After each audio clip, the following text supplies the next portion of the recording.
Hi everyone, welcome back to our channel study time. It's me Akanksha. तो आज की इस वीडियो में मैं आप लोगों से बात करने वाली हूँ regarding your CUET English language preparation for 2024 CUET exam. तो आज हम लोग डिटेल में बात करेंगे कि इंग्लिश के लिए हमें कैसे प्रिपेयर करना है, क्या क्या रिसोर्सेज होने चाहिए, क्या अप्रोच होनी चाहिए। तो let's begin with this video. सबसे पहला सिलेबस। तो I hope guys you all have seen the syllabus of English. आपको मेनली 3 सेक्शंस प्रिपेयर करना है इसमें, vocabulary section, passage and of course grammar section. तो और आपका एग्ज़ाम MCQ वाला है। I hope you guys are aware of that. तो हम लोग अब लेट नहीं करते, शुरू करते हैं। तो सबसे पहले क्वेश्चन आता है कि वोकैबलरी हमें कहाँ से प्रिपेयर करनी है। As I always say this book is very good, word power made easy by Norman Lewis. आपको ये बुक थोड़ी सी मोटी लग सकती है but it's very useful in your preparation. अगर आप इसको बाय हार्ट अच्छे से पढ़ पाते हो then that's very good. Second thing, जिन बच्चों के पास ये बुक है बहुत अच्छी बात है, जो ऑर्डर कर सकते हैं बहुत अच्छी बात है, पर जो बच्चे मतलब नहीं परचेज़ कर पाएंगे ये बुक, तो उनके लिए उनको निराश होने की नहीं ज़रूरत है। आप लोग क्या करना कि मेरा टेलीग्राम ग्रुप ज्वाइन करना, वहाँ पे मैंने इस बुक की फ्री PDF है वो अपलोड की हुई है, आप लोग वहाँ से जाके देख सकते हो।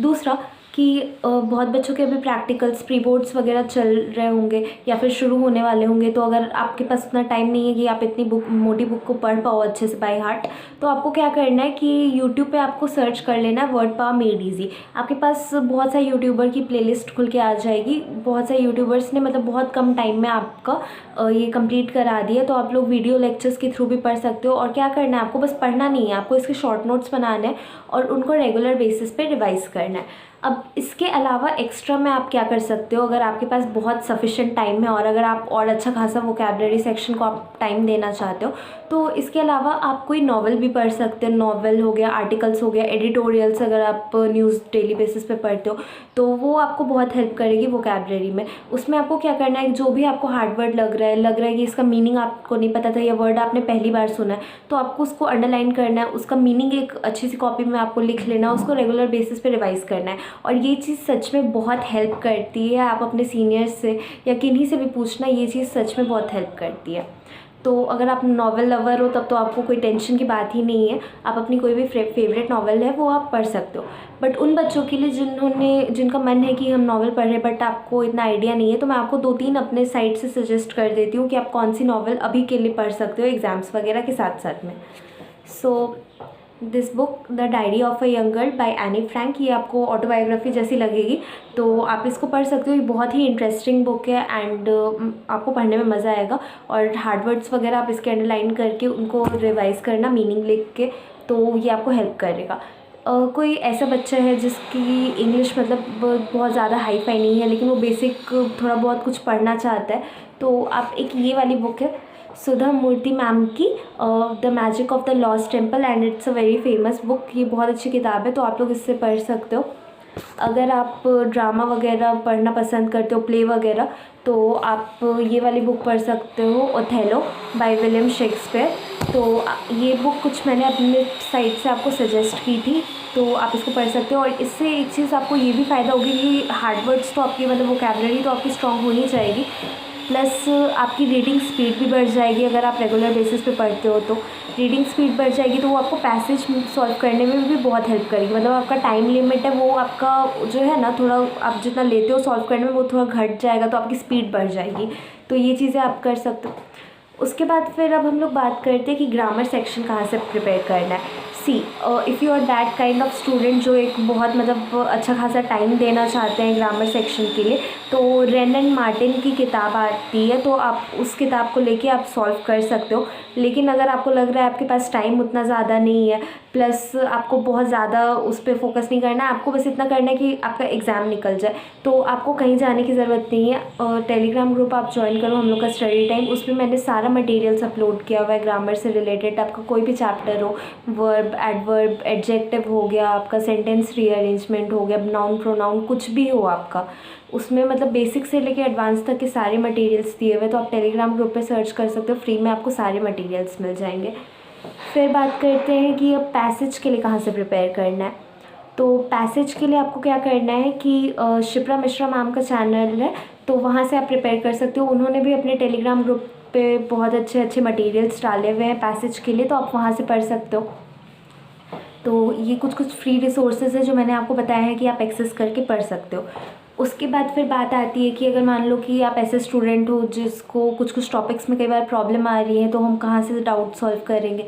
तो उसके लिए आप क्या कर सकते हो कि यूट्यूब पे बहुत सारे चैनल्स हैं, मैं कुछ अपने साइड से बता सकती हूँ, लेकिन दैट डजंट मीन कि आपको उन्हीं को फॉलो करना है, आप अपने हिसाब से भी देख सकते हो। तो कुछ कुछ channels like dear sir, he is very famous, आप उनके वीडियोस देख सकते हो। शिप्रा मिश्रा मैम हो गई, बेसिक शिक्षा के टीचर्स हैं, मालवीय अकेडमी के टीचर्स हैं, उनकी वीडियोस देख सकते हो। अड्डा 24/7 CUET एग्ज़ाम की जो प्रिपरेशन कराते हैं उनके वीडियो लेक्चर्स देख सकते हो। तो ये कुछ कुछ चैनल्स हैं जो मैंने अपने टाइम पे यूज़ कर रहे थे, तो मैं आपको सजेस्ट कर रही हूँ। बाकी अगर आपको कोई और चैनल पसंद है तो आप उसके साथ भी जा सकते हो। तो ये चीज़ें थी। उसके बाद फिर अब बात करते हैं कि प्रिपरेशन इन सारे सोर्सेज से तो हमने कर ली, तो उसके बाद और बूस्टअप करने के लिए क्या करना होगा। तो बूस्टअप के लिए आपका जो बूस्टर डोज है यहाँ पे प्रिपरेशन का, वो है आपका प्रीवियस ईयर क्वेश्चंस। आपको प्रीवियस ईयर क्वेश्चंस जो CUET 2022 के हैं और 2023 इस बार वाले, आपको उनको सॉल्व करके ही जाना है, आपको उसको बिल्कुल भी इग्नोर नहीं करना है। इससे आपको एक तो एग्ज़ाम पैटर्न समझ में आएगा और दूसरा कि किस टाइप के क्वेश्चंस पूछे जाते हैं वो आपको समझ में आएगा। तो आप कोशिश करो ज़्यादा से ज़्यादा प्रीवियस ईयर से आप उनको सॉल्व करके जाओ। इससे क्या होगा कि आपके चांसेस बहुत ज़्यादा बढ़ जाएंगे आप इंग्लिश में अच्छा स्कोर करने के। और इंग्लिश एक ऐसा सब्जेक्ट है जो सच में बहुत स्कोरिंग है अगर आप ध्यान से अगर पढ़ते हो तो, and it can be a game changer. और ये आपका ओवरऑल जो स्कोर होगा CUET में उसको इम्प्रूव करने के लिए ये बहुत हेल्प कर सकता है। सो ये चीज़ें थी। और अगर आप लोगों ने मेरा यूट्यूब पे जो वीडियो है CUET टॉपर का, आपने इंटरव्यू देखा होगा तो उसमें उन्होंने बताया है she has scored 199 out of 200। ऐसा क्यों था? Because she has followed this tips and she has put all the efforts in this subject. इस वजह से उनका स्कोर्स ओवरऑल बहुत मतलब अच्छा रहा है। तो ये चीज़ आप भी कर सकते हो। So don't ignore this subject and study hard. और आई नो अभी बहुत बच्चों के प्री बोर्ड्स चल रहे हैं, प्रैक्टिकल्स आने वाले हैं और बोर्ड एग्ज़ाम्स भी फिर आने वाले हैं, तो आप लोग के लिए थोड़ा मैनेज करना मुश्किल हो रहा होगा। But guys, this is the time जहाँ पे आपको बहुत अपना एफर्ट पुट करना है, बिकॉज़ लाखों बच्चे हैं जो इस एग्ज़ाम की प्रिपरेशन कर रहे हैं और सब लोग अपनी ओर से पूरा एफ़र्ट डाल रहे हैं। तो आप कभी पीछे इसमें मत हटो, आप अपना पूरा एफ़र्ट डालो। और अगर आप मतलब देखो CUET और 12th का सिलेबस है, ओवरऑल कुछ कुछ जगह पे ही बस अंतर है, वरना ओवरऑल सेम ही है आप जो पढ़ रहे हो। तो उसके लिए मैं आपको यही सजेस्ट करूँगी कि आप खूब अच्छे से पढ़ो। बोर्ड्स में भी आपका अच्छा मार्क्स आएगा, प्लस आपका एंट्रेंस एग्ज़ाम्स है उसकी भी प्रिपरेशन हो जाएगी। एंड उन बच्चों के लिए भी मैं ये बात कह रही हूँ जो CUET के अलावा भी कोई एंट्रेंस एग्ज़ाम टारगेट कर रहे हैं। सो गाइस, इंग्लिश वहाँ पे भी मेजर रोल एक प्ले करता है, तो आप लोग इसको पढ़िए। और जो बच्चे दूसरा लैंग्वेज भी मान लीजिए कोई ऑप्ट कर रहे हैं, हिंदी इंग्लिश के अलावा संस्कृत हो गया, उर्दू, कोई भी लैंग्वेज अगर आप ऑप्ट कर रहे हो, तो आपके पास आज के टाइम में बहुत मटेरियल्स अवेलेबल हैं। तो आपको बस अच्छे से सर्च करना है और आपको हेल्प मिल जाएगी। तो आप सारे मटेरियल को अच्छे से यूज़ करो और खूब प्रैक्टिस करो, खूब अच्छे से प्रिपरेशन करो। एंड आई होप कि आप लोगों का स्कोर बहुत अच्छा रहे इस बार एग्ज़ाम्स में। So study hard and stay positive. तो वीडियो अच्छी लगी होगी तो प्लीज़ लाइक कर देना, चैनल को सब्सक्राइब कर देना और फ्रेंड्स के साथ ज़रूर शेयर करना प्लीज़ गाइस। ज़्यादा से ज़्यादा लोगों के साथ शेयर करो ताकि मैक्सिमम लोगों की हेल्प हो सके। और वीडियो कैसी लगेगी कमेंट सेक्शन में ज़रूर बताना। और कोई सजेशन है तो वो भी बता सकते हैं, या फिर कुछ पूछना है। और अगर आपकी कोई भी क्वेरी है तो आप मुझे ज़रूर बताइएगा, मैं उसको जल्दी से जल्दी सॉल्व करने की कोशिश करूँगी। Thank you so much. I will meet you all in the next video. Thank you.